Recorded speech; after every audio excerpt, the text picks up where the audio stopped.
Hello and welcome to Galata Plus. In this episode of Q&A, we are going to be talking about KGF Chapter 2. And the first question comes from JVS Harsha. Which did you like among the two chapters and why? I like Chapter 2 better. So for me, the very first half, that is of the Chapter 1 didn't work much at all because it was like a very standard hero kind of getting somewhere story. Where the film started to work for me was when he is sent to Kolar and KGF and he finds the town and all that kind of stuff, that city. So that's when the movie really started to kick in for me. KGF 1 also had some very silly scenes with the heroine and all that. KGF 2 had none of that, and though there's a different kind of issue with the heroine here, but the point is that here right from the beginning there is a uniform arc. It is in KGF, it is in that one place, everything happens around there, and it is a very focused screenplay on just that one thing. So I really like Chapter 2 compared to Chapter 1, though Chapter 1, the latter half, builds up to what is in Chapter 2. Sri Harsha asks, have you felt this movie is cut like a trailer? I know it's different, but it's throwing too many things and I can't keep up with it. Actually, I felt bored in the second half. I did not feel it was cut like a trailer. I thought the cutting was one of the most important things in this movie because, you find very few directors playing with form. We used to people being messiahs and people rising from rags to riches and people trying to bring them down and all that kind of stuff. But what Prashanth Neel and his wonderful editor have done are structure the cuts both in the screenplay, that is geographically and time-wise, and also at the editing table they furthered this. So whatever was written in the screenplay, they're following that pattern and then they're furthering this by cutting it even more back and forth on the editing table. So for me, what was happening was that constant influx of information was very refreshing to see because as a style, it was very different from anything I've ever seen before. So for me also, this kind of style, what it does is, it kind of brings a certain newness to the information and a certain connection where you don't expect it. So the thing is, what I'm trying to say is, like, supposing there is A, B, C, event A, event B, event C, what you're seeing is event A cut with one slash of event B, then back to event A, and then one slash of event C, and then you're back to event B. So that kind of makes you, it's almost like playing a thrilling game, keeping up with the movie.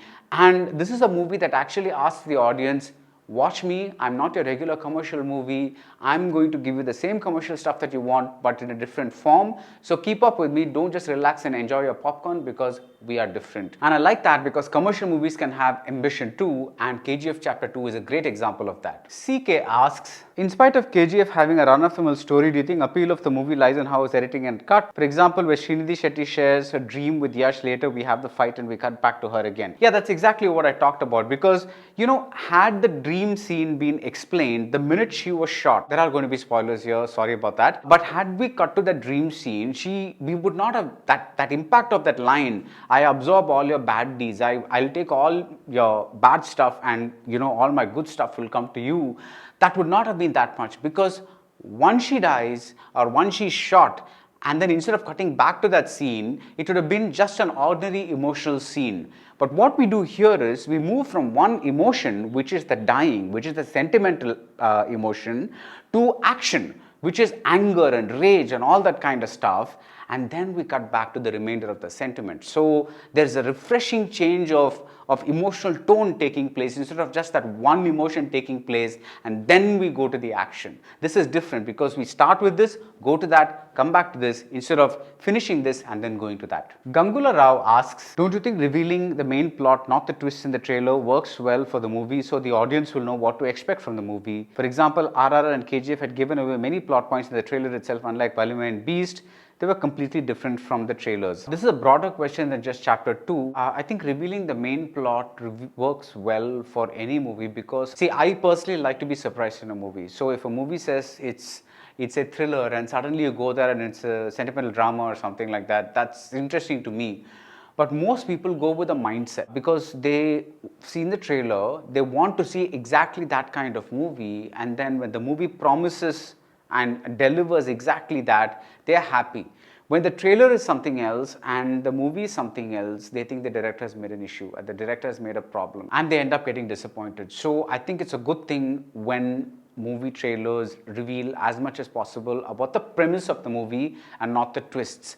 But that said, if you are genuinely a you want to go in and get a completely fresh blank slate experience, do what I do, which is to avoid most trailers. Monisha Uday asks, okay, the movie was good and high on mass build-up. Rocky can even go to Mars in chapter 6 to dig gold, all okay. But when I watched, I couldn't connect emotionally with any characters. How did you feel? I didn't connect emotionally, but the point is that you don't have to always connect emotionally with the characters, all the characters. There is a larger thing in this trajectory of Yash. So if you look at the larger thing, it's like it provides a like many things. There is an adrenaline rush when there is a fight sequence. When there is an emotional sequence of, for example, that Srinidhi Shetty's dream, there is a kind of a sentimental moment. Whereas when there is a mother sequence, you feel something else. When the bridge sequence happens and that young Muslim boy is killed or not, we kind of feel a different kind of emotion. So all of these add together and provide something higher than a very simple thing like an emotional connect. So yes, I did not emotionally connect with the movie, but that does not mean I did not care about what was happening to each character. They all meant something in the larger scheme of things. It's like, in a way, the Mahabharata, there is like a large scale, a large canvas, a large set of characters, and you're kind of saying that I'm going to play with this set of characters and give them as much scope as possible. Yes, ideally, I would have loved a bit of emotional connect as well, but the fact that it was missing did not bother me in this particular movie because it was just hurtling along at that speed and it was just going and giving me one mass set piece after another. And I'll tell you one thing, when a mass sequence works really well, that's a major emotional connect. For example, when Yash shoots that gun, at that police station, and the minute that chaiwala boy, he says, give me my money, I'm going to go away. After that bit of humor, when this happens, and then he lights that cigarette on it, that's a huge mass high, right? That's a kind of high of feeling. The movie is working on you and delivering that high. So I would say that's a kind of emotion as well. Muthu says, I felt a lot of side roles were underwritten like Reena, Adhira and Guru. Same with Ajay in RRR. Don't you feel they should be better asked for such roles, especially when they are villains or heroines and fathers that impact the hero emotionally and are played by big names like Dutt? I don't know what is underwritten here because the only person I felt was underwritten genuinely was the Srinidhi Shetty character, because I would have liked to know what is going on inside her head when she was kind of held captive by Yash. Because in the first film, she's already said that she loves him and he's also said that he loves her. So I want to know what is their equation now that time has passed and now that they're in this city, and he's become this messiah, what is the equation between them now? We get a bit later on, but I feel that's too little. I have a feeling a lot of it was maybe shot and then they had to edit it out or something like that. I don't know. But for the other roles, I did not feel the lack of dimension at all, because see, in a regular movie you would want to know the motive of the villain, what happened here and all. Here they explain it in just one line. He's a Viking style brute, Adhira. So that kind of pretty much explains all his actions, because what has he got to do in this movie? He's got to be the enemy of Yash, the Yash character. So that is all his role is. I mean, in the sense that he goes through ups and downs, but that is his major role, because he's been sent by people who want to bring Yash down and control KGF. So that is the role. So there is an emotional arc, though if they may not be going up and down in major stuff. What is he? He's playing the villain, and that's all he is. But what is important is, what are the scenes for this villain that Prashanth Neel has set up? That is the more important thing. And I think the scenes, for example, beginning with that amazing bridge moment, I think this guy just sets up scene after scene for the villain, and it really kind of works, especially because some people register a lot by just the way they look. And Sanjay Dutt is clearly one of them. You just look at him and he's not, you get that feeling that this big hulking guy, he's a brute and he's not going to leave Yash. You don't have to write too much when they bring a history or they look a certain way. I mean, had the movie been better if he had had a better kind of emotional arc? Sure, I'm not denying that at all. But I'm saying even with this emotional arc, he brings so much to the role, so I didn't mind at all. Manoj Sundar asks, what makes the reaction shots after each mass scene work in the KGF movies but they fall flat in other mass vehicles, feeling like mega serial slow-mo shots? How did Prashant Neel pepper both parts with a lot of these but still give us goosebumps each time? Yeah, goosebumps, that's what I got when I saw those big mass shots, and I'll tell you why. Because he has mass dialogues. His dialogues have been crafted very, very carefully. They give that effect of like listening to a larger than life character. That's why I said, I think I mentioned that in my review as well. Everything in this movie is epic. The action scenes are epic, the inventiveness is epic, the dialogues are epic. So everything when it's like crafted so well to deliver that larger than life experience, it delivers that high. That for those who like this kind of movie. Whereas in other movies, they just think putting one leg out of a car and then getting the other leg out of the car of the hero and showing his back and then something else and then slowly revealing his face in slow motion. That's a mass entry or whatever it is, and we've seen it thousands of times. Here everything seems new, everything seems fresh. That is why these mass moments work. See, to take an old story and then add so many things that make the story feel fresh, that's the amazing thing that Prashanth Neel has done. So even though other movies have mass moments, what they don't have is this freshness of approach where they really try to make those moments work. These other movies, they think that just showing the hero as a mass moment or just doing something small as a mass moment. But there are some, of course, that do these mass moments very well, but this movie was literally mass moment after mass moment after mass moment after mass moment, and each one was done well. So, for example, like I just said, that scene in the police station, it was like one of the most amazing mass moments that I've ever seen, and it gives me a high. And not only that, that high is compounded. See, had he just done that alone, that would have ended the mass high.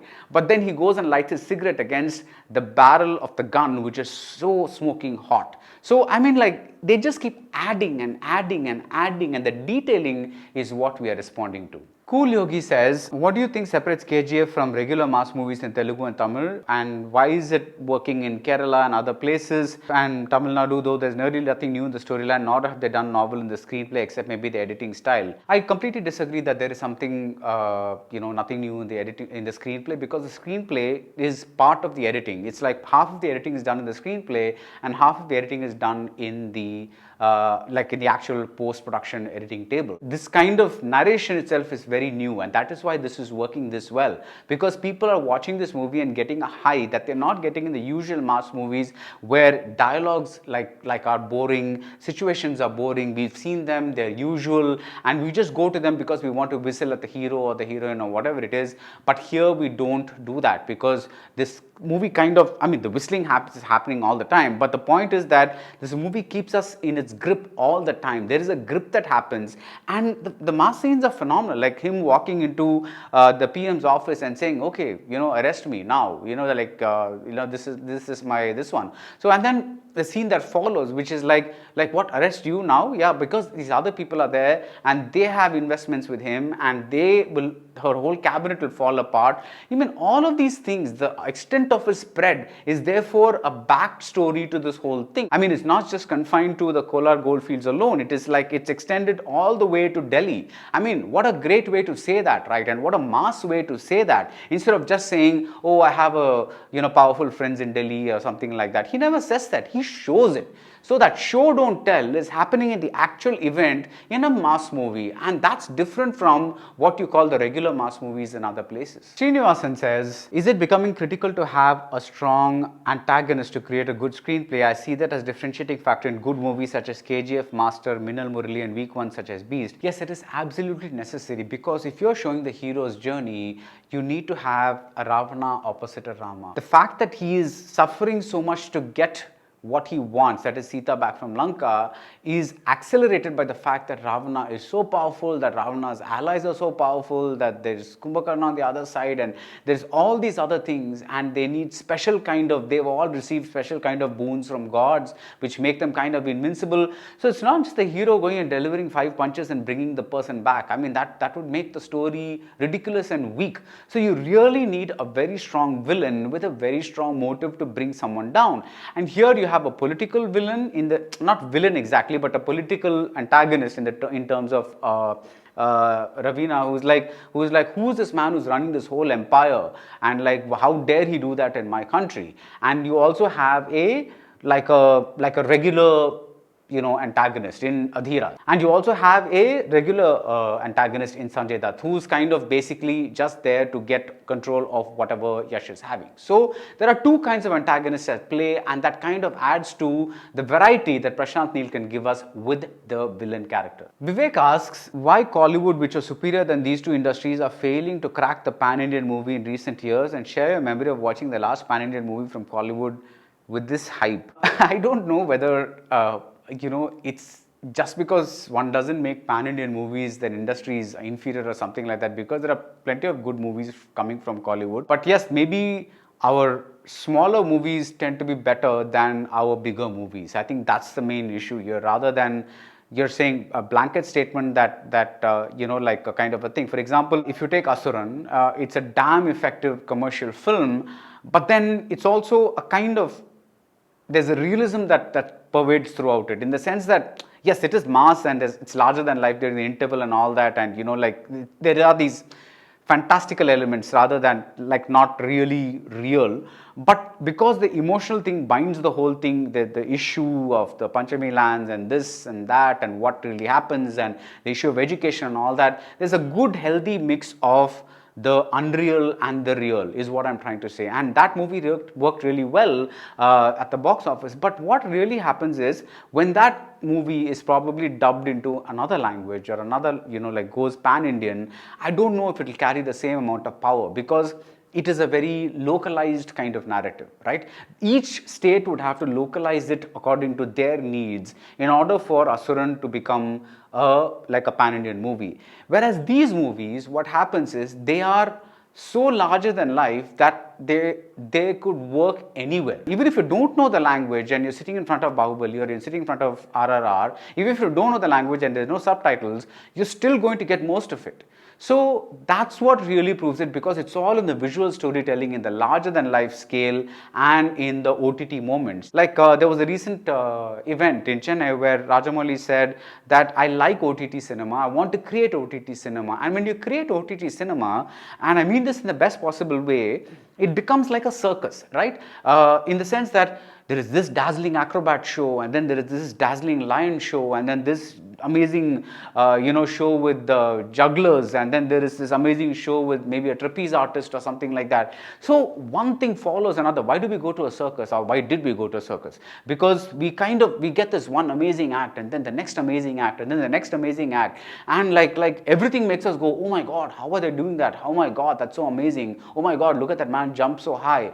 That's happening over and over and over again. So you don't need language for a movie that is constructed in the manner, in the template of a circus, right? So you kind of go beyond language there. Sharat says, any thoughts about the deafening BGM? Why not? You have a deafening screenplay, you have a deafening mass moment after another mass moment, and then the BGM is cut in sync with the edits. I mean, each time the movie cuts, you kind of get a shape of the BGM that changes a little bit. So I think it really fits this movie. I mean, why does everything have to be subtle? Why does everything have to be nuanced or something like that? Why do we say, oh, it's such a lovely subtle movie? Why not have a larger than life movie? Should have a larger than life BGM score. You don't want somebody with a pan flute sitting in a distance and playing, like a goat herd at like some corner of KGF, one of those hills.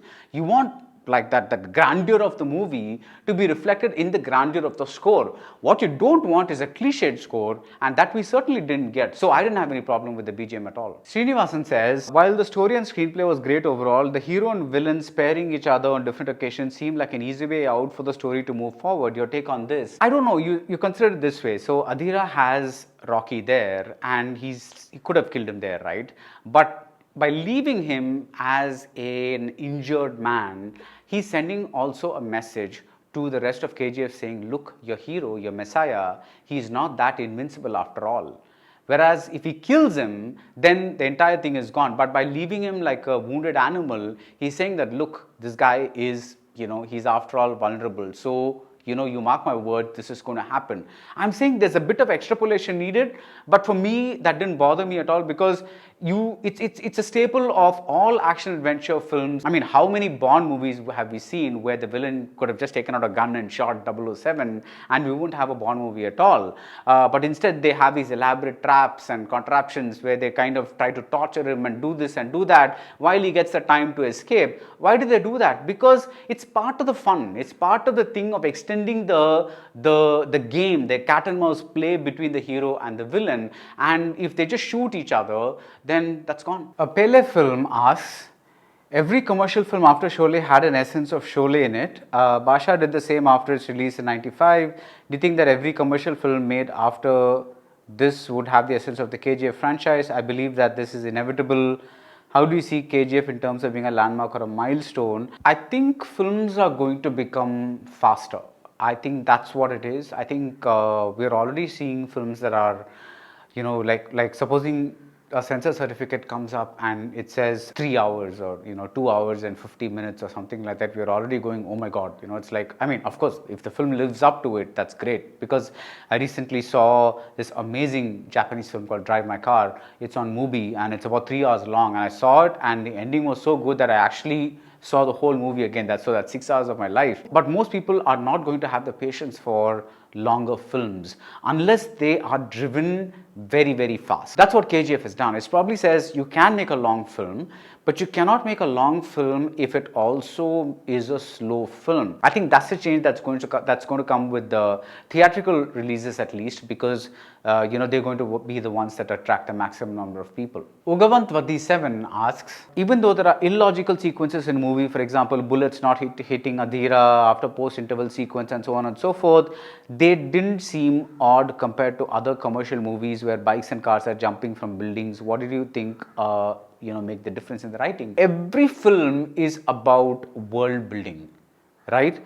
It's about building a world where that world has its own rules. For example, if you're making social movie, it has its own world, right? But the same social movie, if it stars a big star, it becomes a different world. In that social drama, let's say the kind that older filmmakers used to do, like K. Vishwanath or Visu or whatever it is, one guy cannot fight 10 people. But if the same kind of premise is taken and given to a Rajnikant or a Vijay or like a big star from anywhere, like Yash or like Chiranjeevi or anybody, then the rules change because the hero brings his own personality into that particular universe. So now you can have that same premise, but in the social drama, but he can also probably sing a number of songs. He can probably also get away with fighting a number of people at the same time. So like that, Prashanth Neel has created his own universe with its own rules. See, the reason we react badly to movies is because the movie's world, what is happening in that movie, is not reflecting the world that the movie is set in. That is why we don't react well to certain movies. For example, take Beast. At least I did not react well to that movie because the humor and the action and whatever else they were trying to do in that movie did not, for me, sit right in a world that began with a kind of a very, very serious action scene. So I'm not even sure that the world they created was convincing for me. But if you believe that world, and if that world is convincing for you, then you're not going to have the problems that I did. So each of us react differently to the worlds that the movies create, and I think that's why KGF is so convincing, because when Adhira is able to stop or hold a bridge in place with just his feet and his body weight, it doesn't seem odd at all because he is that character, and this is a movie that has allowed this character to exist in its world. DSOP Ed asks, Yash mentioned in an interview KGF was part of a bigger story Prashanth Neel narrated to him and Hombole Films, but because KGF alone had enormous material and scope, they settled on KGF alone. Do you think this is the beginning of a Prashanth Neel multiverse? Could Salar be an addition? I don't know about Salar, the Prabhas movie that Prashanth Neel is directing, but I definitely think that directors are going to have multiverses or their own franchises. For example, Rohit Shetty has already done Suryavanshi. He's going to make each cop their own thing with sequels, plus he's going to introduce like the Singham cop in a Simba movie, or something like that, and have them crossover, so that that becomes its own movie. It's exactly the Marvel DC template, where the superheroes have their own movies, but then the superheroes also come and cross over, or make cameo appearance, or do something like that in another superheroes movies. I think that's very much going to be a part of how movies go forward in India, and I'm just waiting to see how they're going to pull it off, because we don't have the Marvel kind of instantly recognizable comic book characters who later became graphic novel characters and who later became screen characters. So we have, just like Rohit Shetty has demonstrated, a different set of like very human-like, but at the same time superhuman-like kind of characters. And it'll be interesting to see where this goes, because I think those will be the movies where people are going to get most excited about. And I think it'll be good if people take their writing seriously and create characters that are worthy of being masters of their own worlds, as well as entering other characters' worlds. Dr. CGS asks, is the syntax of an angry young man the way forward to bring the masses to silver screen? Isn't it regression, Pushpa, RRR, and now KGF 2? RRR is not really an angry young man movie. I don't know. It's like a person with a certain mission and all kinds of things. But why do we react well when an angry young man comes, right?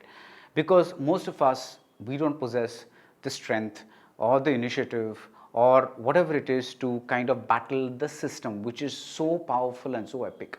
So when somebody does it on screen, there's a kind of wish fulfillment that happens. It's like, oh my God, look, I'm not able to do this, but at least this guy is able to take down the system and, like punish the cop, or, take down the parliament, or do whatever it is, and kind of get his way with it.